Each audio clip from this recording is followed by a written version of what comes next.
Welcome to Two Boys in a Book. These are nighttime readings from a mom and her two boys. Let's go on an adventure through reading. Chapter 26, A New Invitation from Captain Nemo. At noon on January 28th, when the Nautilus surfaced at 9 degrees 4 feet latitude, we sighted land lying 8 miles off to the west. First, I noticed a group of mountains rising in a very peculiar shapes to a height of about 2,000 feet.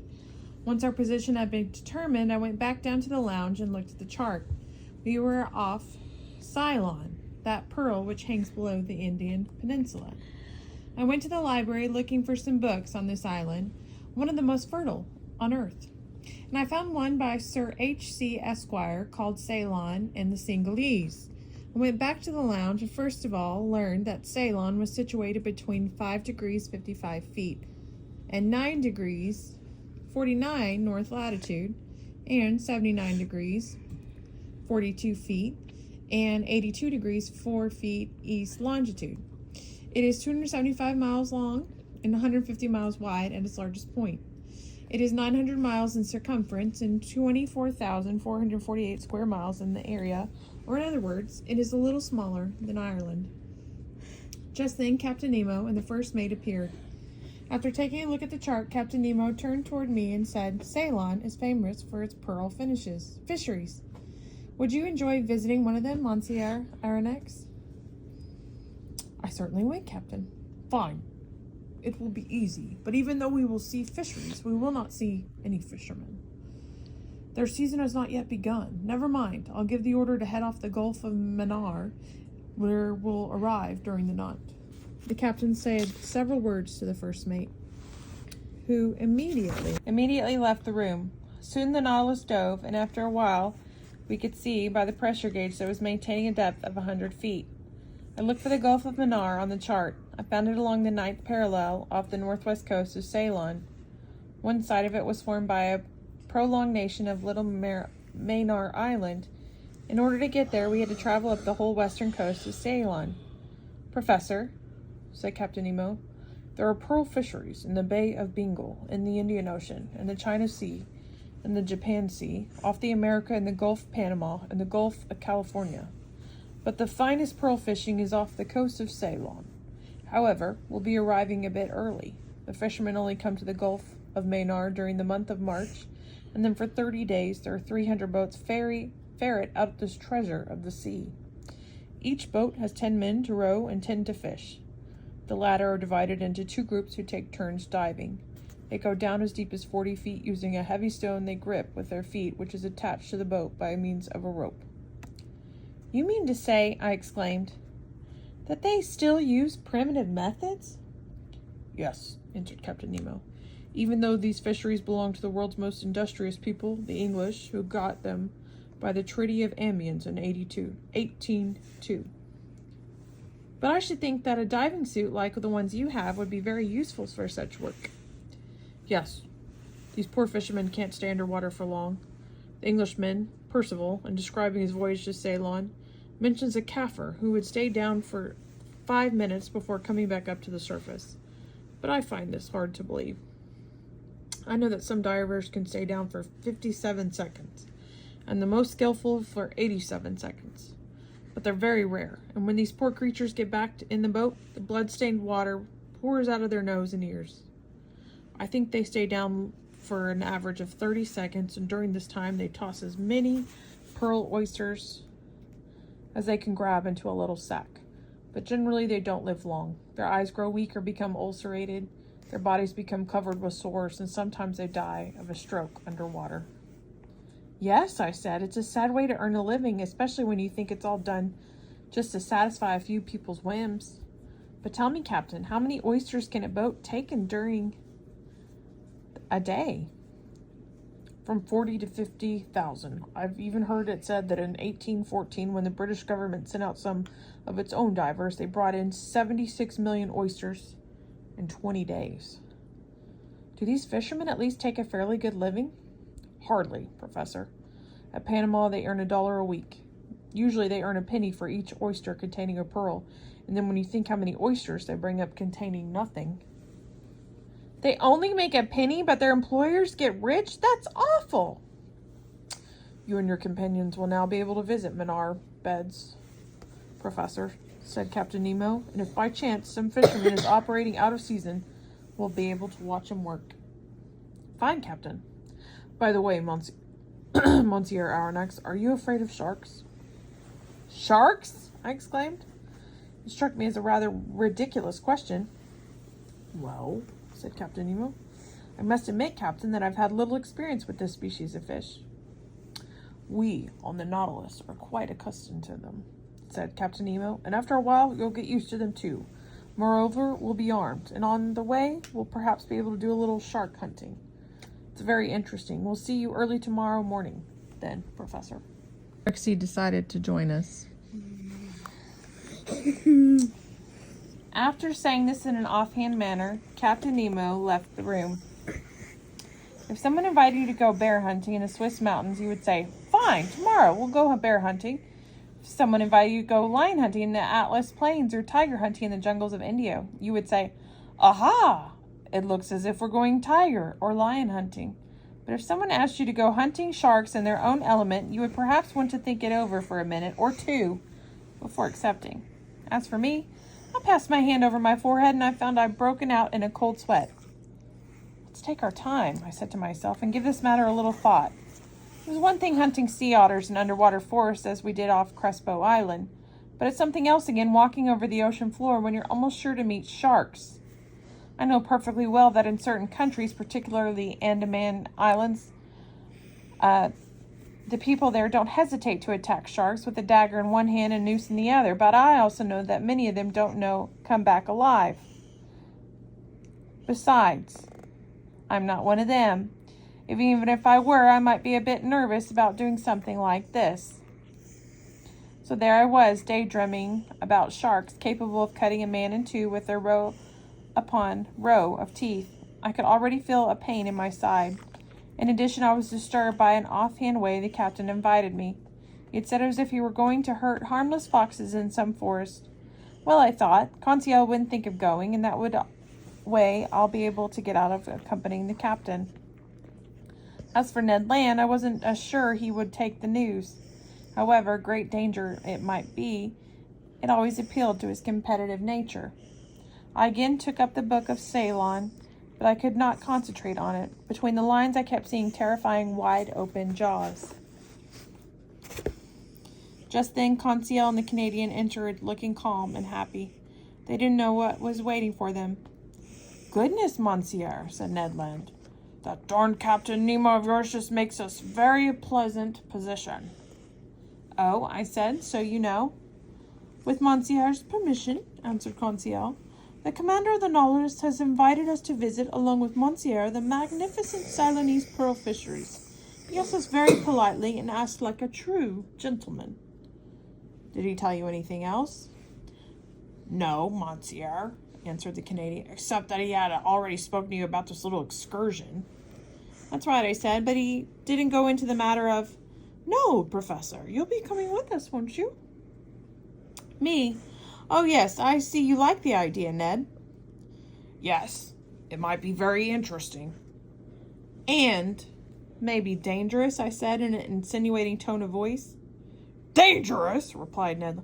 "A mere excursion in an oyster bed?" Obviously, Captain Nemo had not felt it necessary to tell my companions about the sharks. As for me, I couldn't help feeling worried as I looked at them as if they were already missing a limb. Should I warn them? Undoubtedly I should have, but I didn't know how to go about it. "Would Monsieur," said Conseil, "give us some information on pearl fishing?" "On the fishing itself," I asked, "or the incidents which—" "On the fishing itself," replied the Canadian. "It's always best not to be completely ignorant of something you're about to do." "Well then, sit down, my friends, and I'll tell you everything I just learned from a book on Ceylon and the Cingalese." Ned and Conseil sat up down on the couch, and the first thing the Canadian asked me, "Monsieur, just what is a pearl?" "Oh, Ned," no. I answered, "to the poet, a pearl is an ocean tear. To others, it is a drop of hardened dew. To women, it's an oblong jewel with a glassy sheen which they wear on their finger, around their neck, or on their ear. To the chemist, it is a mixture of calcium phosphate, calcium carbonate, and with a bit of gelatin. Finally, to the naturalist, it is merely an abnormal secretion from the same organ which produces the mother of pearl in certain bivalves. Subkingdom of mollusks, said Conseil. Class of Acephala, order of Testacea. That's right, Conseil. Now among the Testacea, the abalones, turbos, tridacinae, and pinnae marinae, or in other words, all those which secrete mother of pearl, that blue, violet, or white substance which coats the inside of their valves, are capable of producing pearls. Can mussels produce them too? Asked the Canadian. Yes. The mussels of certain rivers in Scotland, Wales, Ireland, Saxony, Bohemia, and France sometimes produce pearls. I see, replied the Canadian. But I continued, the mollusk that produces the vast majority of the world's pearls is the pearl oyster. Melagrina margatifera. And a pearl is nothing but a mother of pearl that is formed into the shape of a ball. It either sticks to the oyster shell or becomes loosely embedded in its flesh. It always starts from some tiny hard object, an sterile egg or a grain of sand, over which a coating of mother of pearl is built up in thin, concentric layers over a period of several years. Is more than one pearl ever found in an oyster? Asked Conseil. Yes, my boy, some oysters are veritable jewel boxes. I've even read of an oyster, but I can hardly believe it, which contained no less than 150 sharks. 150 sharks? Cried Ned Land. Did I say sharks? I meant to say 150 pearls. It wouldn't make any sense to say sharks. Certainly wouldn't, said Conseil, but would Monsieur now tell us about these pearls are removed from the oysters? Well, there are several ways of doing it, and often they are stuck to the valves. The fishermen have to take them out with their pliers, but usually the oysters are stretched out on the mats of esparto, grass covering the banks. They soon die in the open air, and after 10 days, when they have rotted sufficiently, they are dumped into a huge tank of seawater. After this, they are opened and washed. Then begins the double task of extractors. First, they remove the layers of the mother of pearl known in the business as true silver, white and black, which are sent off in cases weighing 250 or 300 pounds. Then they remove the flesh of the oyster, boil it, and finally put it through a strainer so as not to lose even the tiniest pearls. Doesn't the price of pearls vary according to their size? Asked Conseil. It not only varies according to their size, I replied, but also according to their shape, their water or color, their orient, or the luster, which makes them so attractive to the eye. The loveliest pearls are called virgin pearls or paragons.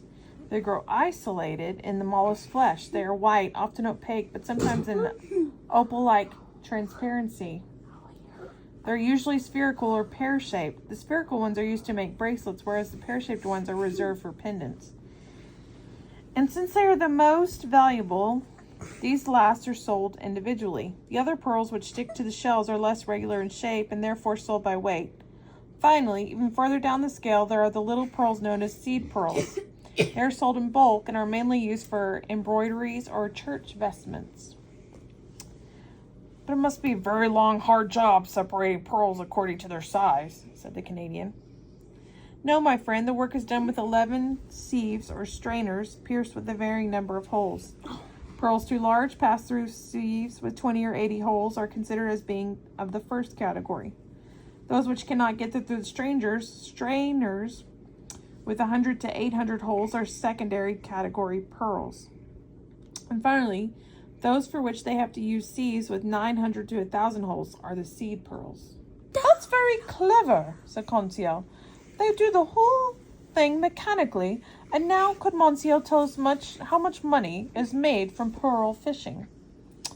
According to the book I've just read, I answered, the Ceylon fisheries are rented out each year for the sum of 600,000 sharks. You mean dollars? Said Conseil. Yes, dollars.